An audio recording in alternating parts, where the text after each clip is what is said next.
بخش‌های از ایران فرو می‌روند. این غارها و رخنه‌ها نتیجه زمین لرزه نیست، بلکه پیامد استفاده بیش از حد آب زیرزمینی است.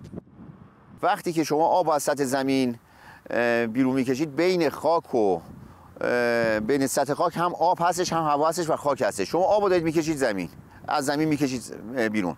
یه فضای خالی بین دانه‌های خاک ایجاد میشه. یواش یواش اینجا منطقه بار فشاری که از بالا فشار میشه باعث میشه این خاک‌ها به هم بچسبه و یواش یواش منطقه ریزش کنه و شکاف ایجاد بشه. ایران حالا دچار خشکسالی است. برای آبیاری کشتزارها در ایران گرم و خشک آب زیادی زیر زمینی را میکشند. از این سبب زمین فرو می رود و در بعضی جای غارهای با عمق 60 متر پیدا شدند. پدیده فرونشست پدیده مخربیه و ممکنه اثراتش رو مثل زلزله سریع احساس نکنیم، ولی آثاری که به بار میاره همینطور که الان خودتون هم ملاحظه میکنید آثاری هستش که در طول زمانه و مخرب میتونه باشه.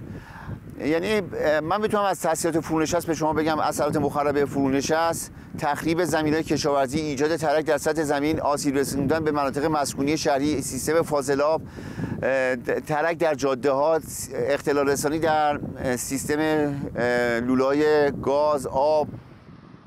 متخصصان معلوم کردند که در جنوب ایران زمین تا 42 سانتی متر در یک سال پایین رفته است، هرچند باید از 2 تا 3 سانتی متر باشد. در این محله در جنوب تهران علامت‌های واضح فرو رفتن زمین دیده می شود.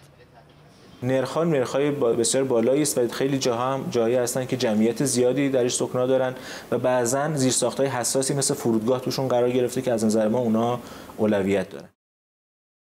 سال 2018 هم در 97% ایران به حد شاهد خشکسالی شدند. به گفته بعضی از دانشمندان مدیریت نادرست در استفاده آب وضع را بدتر کرده است. تابستان سال گذشته نارسایی آب در جنوب ایران تظاهرات برانگیخت.